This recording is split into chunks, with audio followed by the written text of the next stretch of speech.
I want to first talk a little bit about the important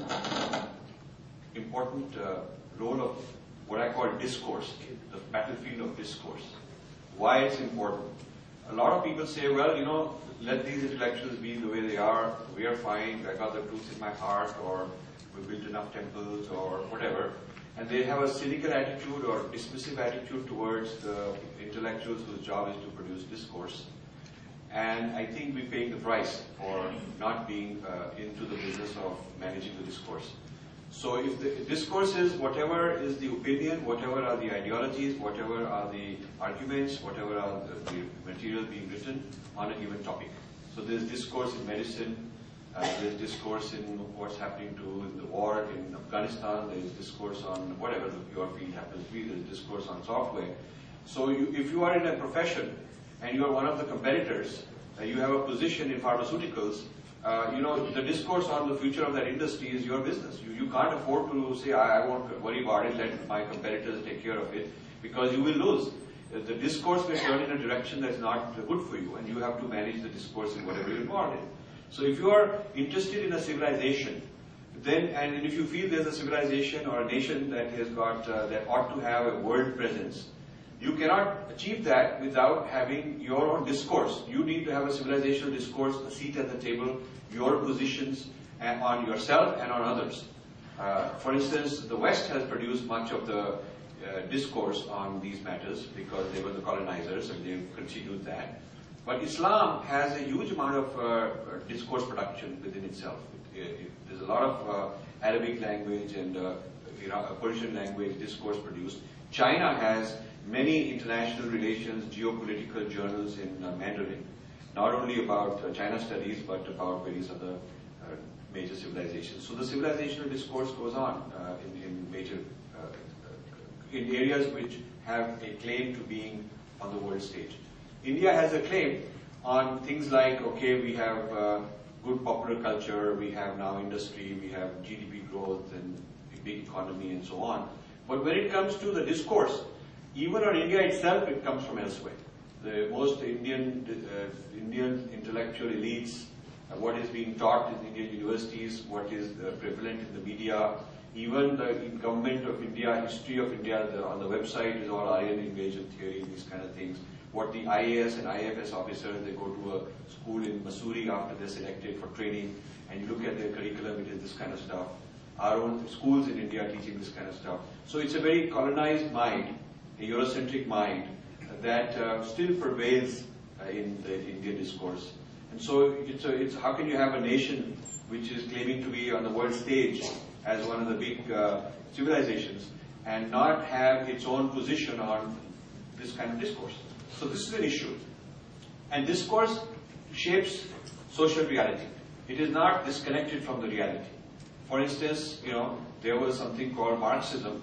There is something called Marxism as a social reality because Marx wrote something. He started a discourse. One book, Das Kapital, and 150 years later or whatever, we are still feeling the presence of that, whether you like it or not, that's the discourse. Hindutva is somebody started a discourse, a position. Secularism, Nehru and others, they had a position on secularism, and it is part of the discourse. So all the political ideologies, economic theories, ideas in various domains, somebody starts the discourse and it has a real impact in the practical sense. So I would like to challenge those who think that this is a sort of pastime of idle, thinkers and philosophers and intellectuals and of no little value. Khalistan was an idea, started as an idea. Pakistan was an idea born in Cambridge. Some students during the British time started this sort of thing. The British kind of encouraged it. And look where it went and how it's come about. So the neglect of discourse means that someone else will happily take care of it for you. And you kind of outsourced your own future. You've outsourced your own PR. It's like giving the PR to your competitor and saying, please do my PR for me. This sort of thing. And when you explain it in terms of a competitive arena, a Kurukshetra, then most Indians being very competitive in their field can understand why discourse needs to be managed and not neglected. So that's the first point, that discourse shapes social reality. It may take time to do that, but eventually it does shape social reality. All the movements, this Dalit movement, there's a discourse started on Dalits, which wasn't there 100 years ago. It wasn't there. The whole Dravidianist identity, in the year 1800, such an identity did not exist. It was started by Robert Caldwell and others. Missionaries came, they started this idea. And today it's like ground reality. This is what informs people that they're so passionately invested in these kind of things. So I want that people from the dharmic side should think of investing in discourse like you invest in any asset. It's an asset. And there are two aspects. Many of you are probably IT kind of people, or at least familiar with it. And in IT you have infrastructure, and then you have applications. So iPad and iPod and all these kind of things are iPhone, these are examples of platforms on which you have apps. And Windows is a platform and so on. And in telecom you have physical infrastructure, and on that people have various kind of applications. So discourse is the apps part of the equation. You can build temples, but if the temples aren't producing discourse, or at least distributing the discourse to the next generation, then it's okay, it serves some purpose, but not enough. And in traditional India, our temples did serve discourse purpose. They were centers of learning. Every temple is center of learning. So there's nothing un-Indian about what I'm saying. There's nothing un-Hindu, un-Dharmic. It's not a new idea. We've forgotten this over time. But traditionally, we championed discourse. Somebody who's very dharmic was telling me that we don't have liberal arts in India, we don't have humanities in India, and we have technocrats and people very specialized very early, which is true, and therefore we ought to now bring humanities into India. I said that's good. But then she went on to say that we're going to have a collaboration with Harvard, and a collaboration with the University of Chicago, and that university to bring liberal arts into India. And I said, stop. You might be bringing in the Eurocentric idea of liberal arts. And that's become very fashionable, by the way. Many of these American universities have a tie-up in India, and they're giving, on an Indian campus, you can get a degree from that foreign university. But the curriculum, the syllabus, the content, selection of professors, standards are set by the parent in the Western world. So there's a kind of a colonization spreading into India. And I've looked at some of the school level, not just college level, but school level, American organizations that have entered India, started franchising their curriculums and their lesson plans. And deep inside, you will see all the kinds of subtle problems that I'm pointing out in Breaking India. So the situation is not, we don't even know there's a problem. Most of our people are welcoming this as if it's good news for them. So this, now the response of this lady who's got a MBA and a degree from Harvard in education, the response was that we don't have our own discourse and liberal arts in terms of liberal arts, and these Western institutions have done a very good job. And then I pointed out that at one time when we had Nalanda, we had Takshila, and we had many Bihars all over India, these were the centers of liberal arts. The liberal arts of India, classical India, was way ahead of other places, competing with centers of learning in Alexandria and Greece and whatnot. And people sent the cream of their bright young people to Indian Bihars to study, the same way as today people from the third world send their kids to Stanford and Harvard. So we had the Harvard and Stanford of that era at one point. And we called it Siddhanta. What they call theories today, we call it Siddhanta. So we have Enlightenment theory, we have postmodern theory, there's all kinds of different theories that have emerged out of the Western humanities, and these are being spread, and Indians are craving, the young Indians are craving to learn these Western theories as a way to climb up the ladder. But even the word Siddhanta, people don't know what the heck it is. And so to say that this is a very undharmic position that I'm taking, which I hear quite a lot, means that the person doesn't know that there is such a thing as Siddhanta in our tradition. And this Siddhanta is actually the theoretical frameworks which different schools have evolved over time. in which they discuss and debate the nature of reality, from philosophy to society to politics. There's Siddhanta in all the different realms. There's Siddhanta in dance and in music and in aesthetics and warfare. So different theoretical frameworks were existing in our culture. But where is the revival of that? See? So that's the kind of concern I have.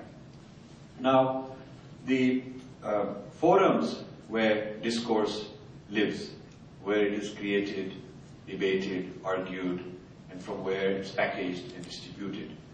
These forums are multiple. They're not only universities and academics. For instance, media is a center where discourse spins around. Think tanks. India has hardly any independent think tanks, but the US has many think tanks. Seminaries where they do discourse production from their point of view. I asked the head of one of the largest sampradayas, and I don't want to mention names for just, I'm making a point. The book contains a lot of named people that I'm after, so I'm not afraid to name people. But since I'm making a quick point, I'll just tell you the point itself. One of the largest Hindu sampradayas head, I asked this Swamiji that how much do you spend teaching, how much time do you spend teaching comparative religion when you are training new sadhus, new swamis? They have a 2-year program to train new swamis. So it's sort of like the role of a seminary in this country. And he said, we don't need to do that. Why do we need to worry about others? Truth is in our heart. We know the truth. Why should we worry about what others are doing? You know, this sort of an attitude. Zero on comparative religion.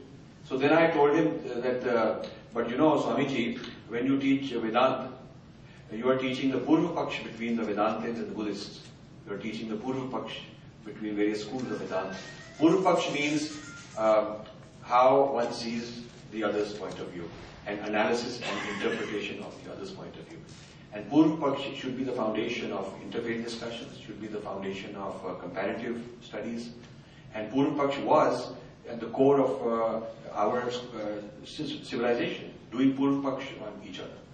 So, but when the when Christianity entered, we did not do Purva Paksh of Christianity. When Islam entered, we did not do enough Purva Paksh of Islam. When Enlightenment, secularism, postmodernism have entered, we haven't done enough Purva Paksh of those. Dismissing it flippantly or angrily is not Purva Paksh. Purva Paksh means you really have to sit down and understand the whole theoretical framework that they're working from, and then give a response to it. So I said, where you are teaching Vedanta, you teach Purva Paksh of Buddhists? He said, yes. So I said, that's because in those days that was the other, that was the competitor. So today it's irrelevant because there's no Buddhist knocking at the door trying to get in and throw you out and so on. The threats you are facing are from other points of view. So it is those points of view that you should study. He had no answer to that. But this is a very common finding that the gurus, acharyas, and the civic leaders are unread, undereducated when it comes to understanding Western civilization or Islamic civilization or Chinese thought, any of the other major contenders. We just haven't done enough Purva Paksh. That's all a matter of being absent at the discourse forums. And discourse is also a question in the schools. There's a whole school system discourse.